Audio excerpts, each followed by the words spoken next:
Hi everybody, Janet Robin here, and we're going to talk about essential blues riffs. Now I'm just going to give you a quick little speech about the blues. If we didn't have the invention of blues, we would not have rock and roll today. Came from the South, African Americans, mixture of spiritual music with folk and country from their community, and it eventually evolved, into lots of other genres, and bluegrass and various other swing, jazz, and finally rock and roll.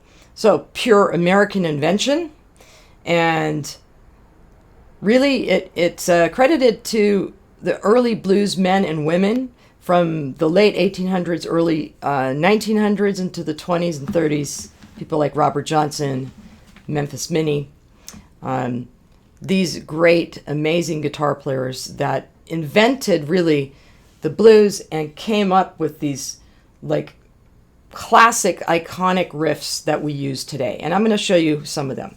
So let's start with the one that Chuck Berry made famous. I'm sure it didn't come from him. And we may never know where it came from, but it is classic. We all have to know it. It's in so many songs. All right, very simple. And we're going to be here in the key of A. You're just going to bend up the G. I like to bend with two fingers. Let it drop. Don't bring it down. Just let it drop. So you can even take your fingers off. Now, as that's dropping, you're going to bar string 2 and 1, and you're going to pluck up. So the two motions are this.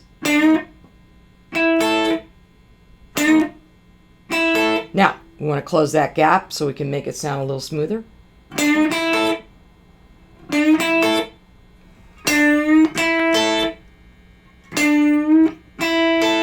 Great riff. Work on the speed, do repetitions. Great riff. You're going to hear it in tons of songs and you're going to use it yourself. Now, let's talk about another one that I started that little jam with earlier. Simple. We're on string 2 and 3, sliding into our first position. A little bit like a train whistle. Very common in the South. So makes sense that, this riff was invented. Now, I'm sliding into it on 2 and 3. Half step down, half step down. Now, from here, you're going to double up on string 3 and 2. You can bar it or you can press just on string 3 and 2. I like to bar it.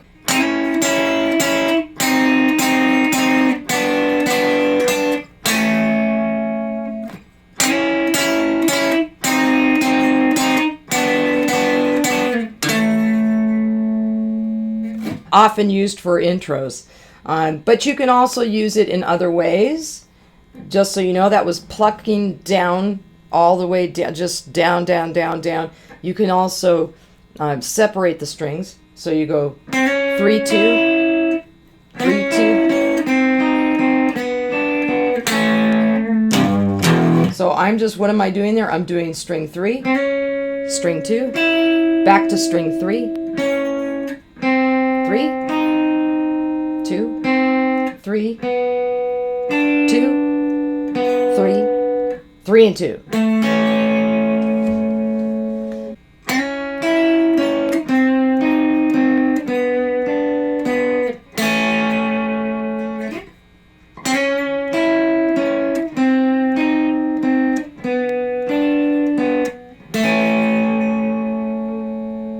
The other way you can use it is just using part of it.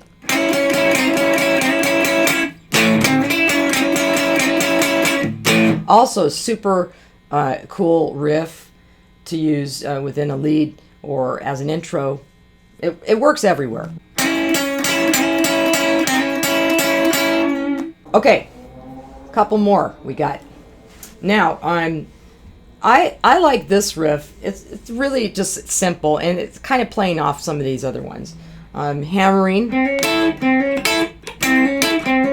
It's more like a 50s rockabilly riff, but I'm almost positive, again, that the guys back in the early 20s were playing this. I know for a fact they were because I listened to a lot of old blues. So what do we got here? Just hammering on the 3rd string, 5th fret, to the 6th fret. Down and then up. Again, alternate plucking. Barring on 2 and 1. Plucking up on those.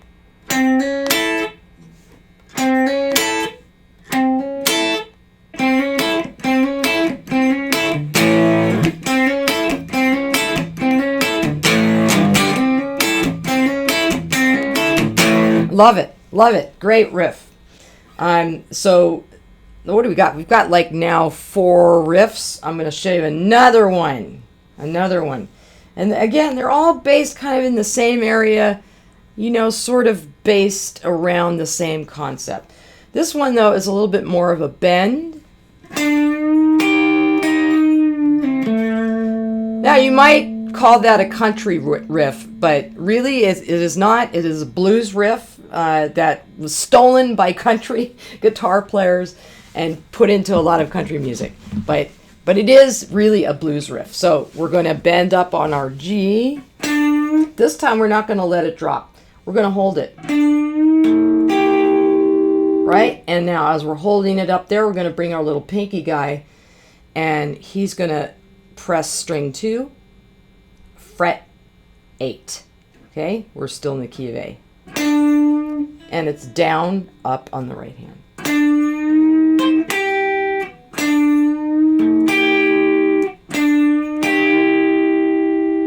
Now, it sounds really cool when you do it in a row, you know, over and over with no breaks.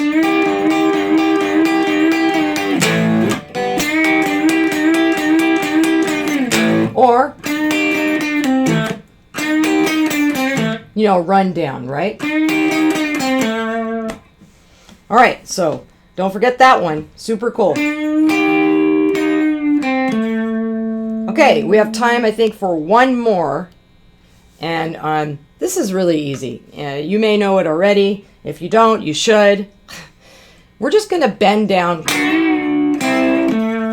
We're going to bend down all of these strings. Well, really, it's string 3 and 2.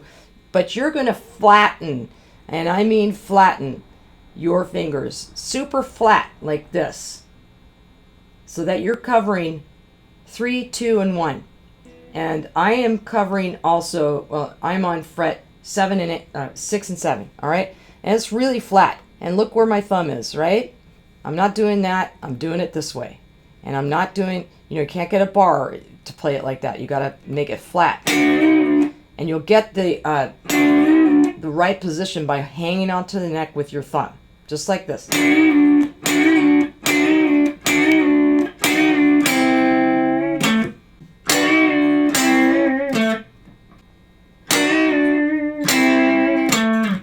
Right? And it's nice to end it that way. Bend down, let it come up. I'm not bringing it up with the pick. I'm letting the pick I'm letting the strings come up on their own. I'm kind of pulling them up with my fingers, but I'm not doing anything with my right hand, okay? And a little bend. And end it. All right?